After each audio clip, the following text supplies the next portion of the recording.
Okay, we ready? Okay. I think we'll go ahead and get started. Tough morning, tough night. I just had the opportunity earlier this morning to receive a briefing on what took place last night, and then we had the opportunity to tour some of the destruction and damage as a result of the storms that passed through last night. Devastating. I was it was unimaginable, the destruction that we were able to witness on the brief tour that we just went through.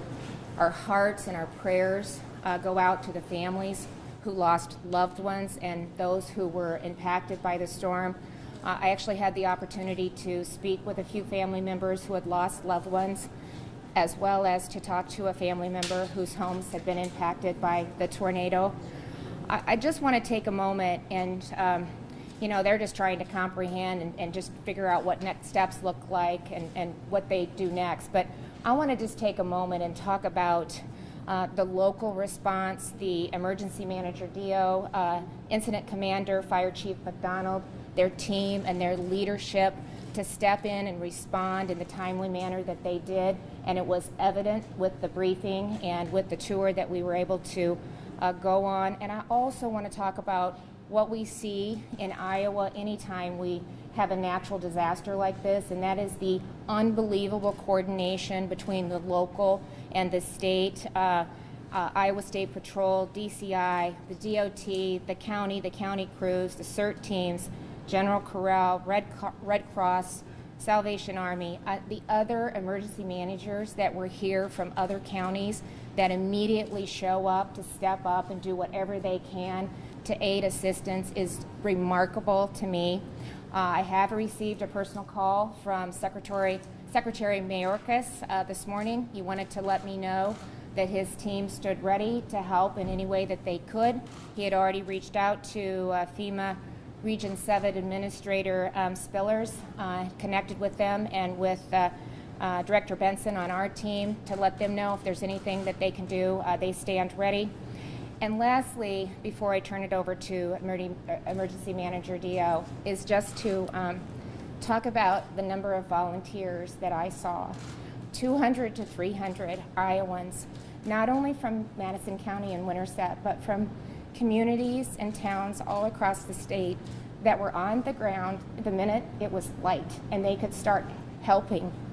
And it's just unbelievable. I tried to walk through and thank them for being there, and over the response was, we're Iowans and that's what we do. We show up, we take care of our family, we take care of our neighbors, and we take care of our community. And there was over 200 people at 3 of the stops that I made. They were grilling hamburgers, they were hauling debris, they were giving hugs. You handed me a gift card for $500 from an anonymous donor that had me hand to one of the families who had had their place impacted. So I'm proud of Iowans and the way that they always step up and respond, and I'm so proud of the local leaders and the coordination that takes place every time we have an emergency disaster like this. And so with that, I want to turn it over to Emergency Manager Dio, and he's going to give you more details on the storm and where they're at today.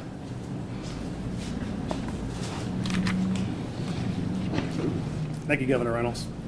First, I want to start by thanking everyone for their outpouring of support for the Winterset community, Madison County.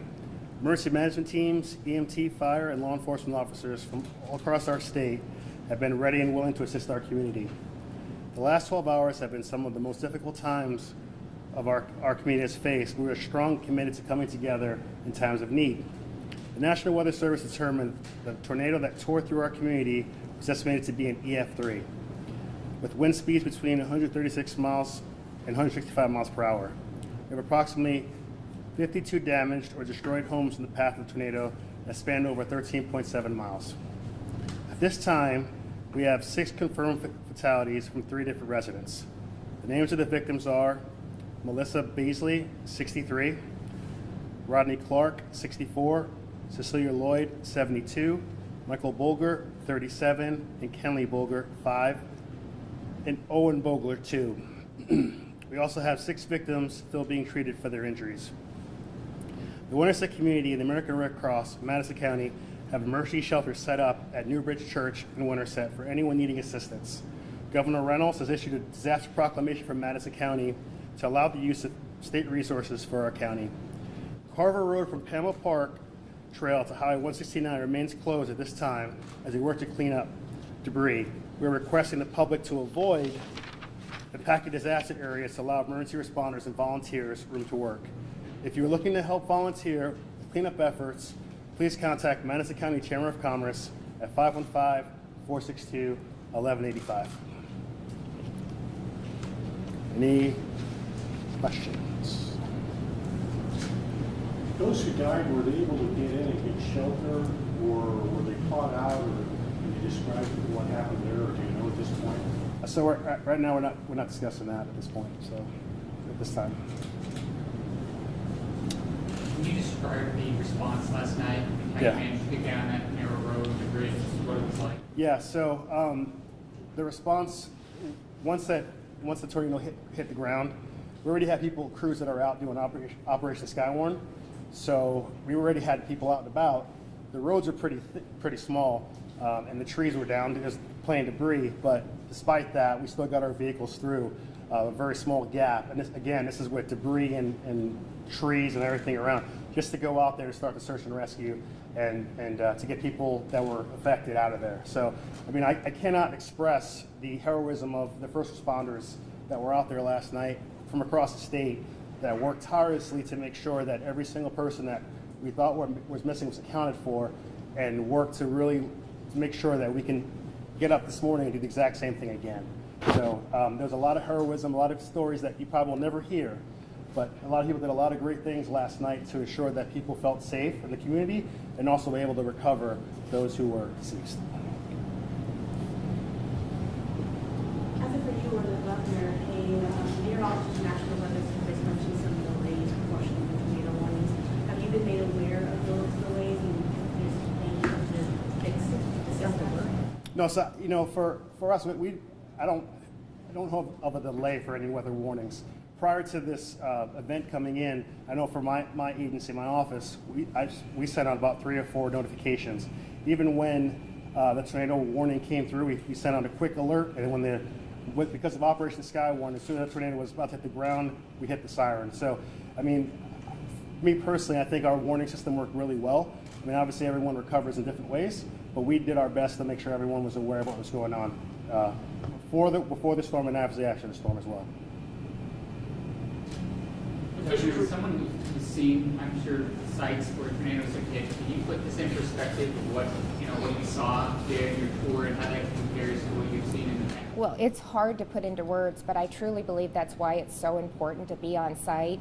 You want to balance not getting in the way, because there were so many people there trying to clean up and get them the resources that they needed and to try to secure their shelters if they're either there or someplace else. But it's so important to be on site and to actually witness the destruction and the devastation, because there really aren't words. And the same thing happened when we toured with the derecho. You needed to be there to see what families were dealing with, the amount of debris that's left, and just to reassure them that, it's not just words. If you need something, let us know. And that's the reason we're here too. I was able to give a verbal disaster declaration last night, and that immediately they ask, it comes from the locals, but that frees up state resources to get on the ground and help clearing some of the debris so our first responders can get in there and do what they need to do to hopefully rescue people and get them what they need. So it's always, I felt been very important to get on the ground and to see firsthand what people are dealing with. We'll take one last question. Can you talk about in relief efforts last night? Obviously, people were wanting to go out and help right then. Can you talk about the difficulty of yourselves going out and doing the search and rescue and then telling people wait until it's light out in the morning? Yeah, so especially Carver Road is a pretty small road. So as first responders are going there, obviously people want to go and help out. So we told people to stay away from that area. Now today, as we're talking, people are out there picking up debris, using chainsaws because they wanted to help. So we had so many volunteers come in, we actually had to do shifts, right? So yesterday was really hard. Today we did what we had to do, and now they're able to go out there and help. And it's been beautiful. I mean, I can't express that. It gives goosebumps because, as the governor mentioned, everyone went out there just wants to help, right? Just want to help and want to work and get back to where we used to be. So our volunteers, people that have volunteered, have done a tremendous job, and we are very grateful as a community to have that. Did you talk about the school bus that's taken them out? I think Oh, that's yeah. so unique too. So, so yeah, awesome. To limit traffic to Carver, we actually have a school bus, Winterset school bus. So the school bus is picking them up, and then they're taking them up there and then taking them back. So it's a camaraderie thing. You think about it, because everyone's on the bus, they're able to talk. So we're still trying to as we're trying to recover, also building relationships as well, right? That will last for a very long time. But again, I can't express enough from the Madison County Winterset community how grateful we are for everyone that's come down to help us out and brought resources. So thank you very much. Thank you, everybody. Thank you.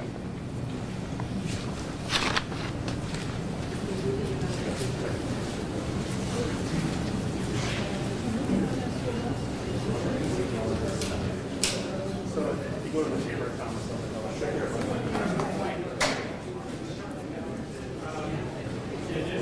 Just check, does anybody have any follow-up on like names or anything? I can get that for you real quick. I was going to ask if I can get the name stuff.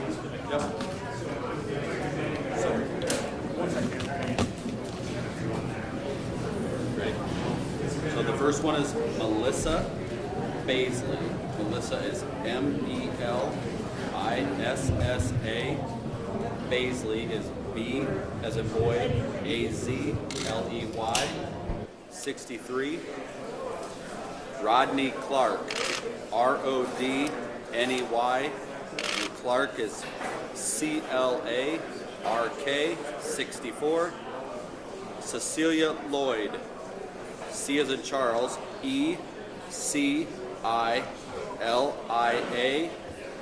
Lloyd, Lloyd, 72. Michael Bolger,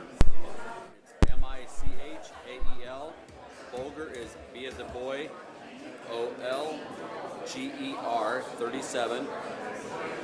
Kenley Bolger, K as in king, Enley, Bolger, Bolger, 5.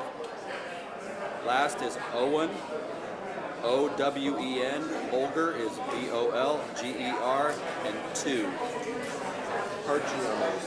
Yes, Kenley was Kenley. correct. Do they already extend on the extent of injuries? Nope, we don't have an update on those.